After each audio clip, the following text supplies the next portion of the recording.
Folks, welcome to Beyond the Pitch. I'm delighted to be joined here with Ajax manager Martin Jol. Of course, everybody knows who Martin Jol is. Fantastic gentleman, of course, most of you know from his days at Tottenham and time in Germany at Schalke. Martin, thanks very much for joining us on the show today. Yeah, thank you very much. Attention.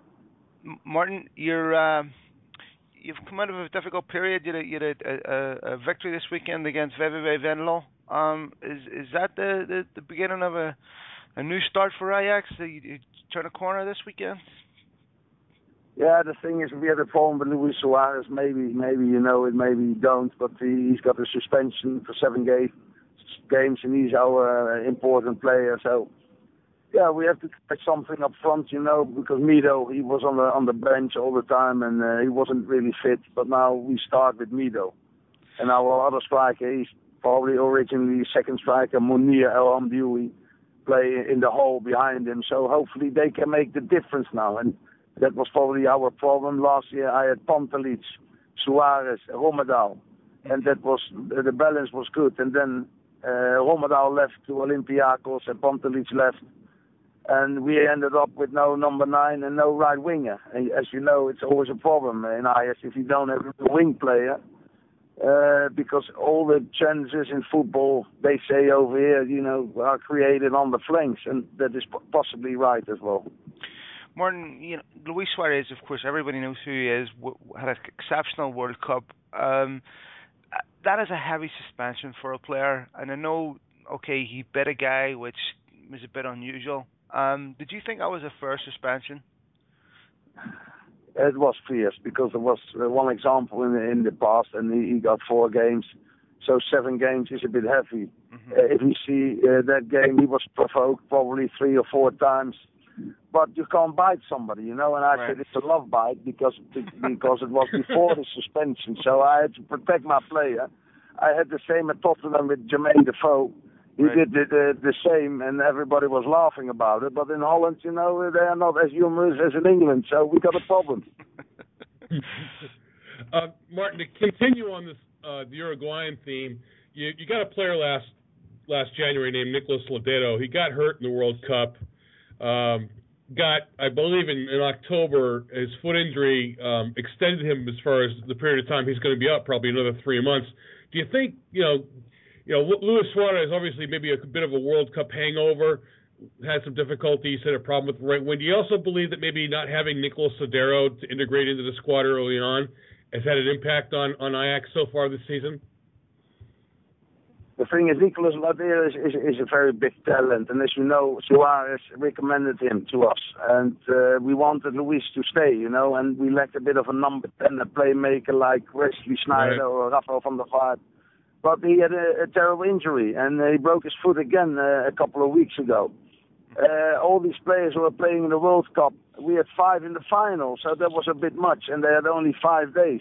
Not only to start training again, no, we had to play before the season started in the Champions League. So they had to play after 5 days vacation, and that was probably too much. But I have to say, Luis Suarez is always giving his best, but over the last 5 or 6 matches, he couldn't make the difference. And if you know that he scored 56 goals last year in all competitions, then you know that he's a big player for us. And that was always the problem. If Luis was not there, was not as good as I would like to be. But we have to play without him, so we have to try to make the best out of it. And I think the other players have to take more responsibility now, and he will play against AC Milan in the Champions League next Wednesday.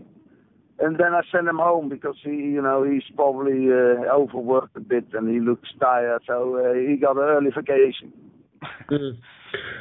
Overall, you mentioned the Champions League, Martin.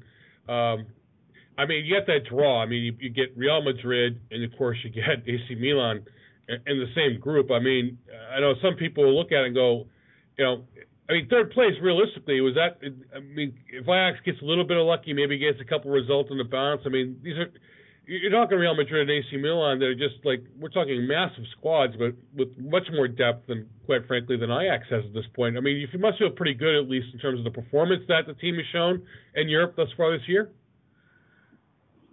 Yeah, the thing is, when we got, when the the draw was, we saw AC Milan and then you saw Real Madrid. In the last 5 or 6 years, we played in the Europa League. This was the first time that we managed to get into the Champions League. You have got to play. AC Milan was not as good as it was before, but this year with Zlatan Ibrahimovic, they are first in the league in Italy. They've got a great team again. Real Madrid is probably one of the best clubs in Europe, so it was not easy, but we were proud to be in there. But if you are in that group, you have to play as well, and then we saw that was probably a bridge too far. Our only luck was that we had a very good result against the fourth opponent, Auxerre, at home, and then we had 1 point, and that was a very good result in hindsight against AC Milan. So if we can get in Europe again, we won't play in the Champions League, but that was probably too much for us. But hopefully we will play in Europe, and that was our target. Our target was to stay in Europe over January. Martin, if you take a look at the last time Ajax won the Champions League, they won it with a magnificent youth team. Of course, they Kluivert, Seedorf, some magnificent young players come through that academy. But what people don't realize is two things. Number one, times have changed, and it's very, very hard to get quality players consistently through the academy, especially when you have situations like what happened with young Van Velsen, when you've got exceptional young talent now being poached by clubs around Europe, and let's be honest, primarily in England. Does that make your job so much harder when you've got an exceptional young talent that you're not even guaranteed it's going to come through the Ajax academy anymore? I don't think that is true. That is a story. Because we've got now, sometimes we've got 7, sometimes we've got 8 players in the lineup from our own academy. There's not one club in Holland, and there's maybe one club in Europe. There's Barcelona, who did the same. So it's not easy, as you said, but it's more about money. We've got a budget. We've got 31 players now. It was too much. So we had to get rid of a lot of players when I came, and we did that. And that is probably almost impossible to get rid of all the players and still have the results. But we did that. We were unbeaten for 10 months, home and away, and we used the players who were already there 3 years ago, plus Demi de Zeeuw. So we did well. The only thing is, Ajax will always sell. It's a selling club, and that is a good thing, because if we sell Sneijder, it's 27 million. If we sell Huntelaar, it's 29 million. So that is our policy, get the players young, either from another club in Holland or from our own academy. So you can't say that we are not doing well. The only thing is, we invested in players 50, 60 million euro, and there's only one player, that is Kamani, who's a part of that. Not always, but he's a part of that. So that is always a very bad situation. If you're on the club, you invested 50, 60 million. The players are probably not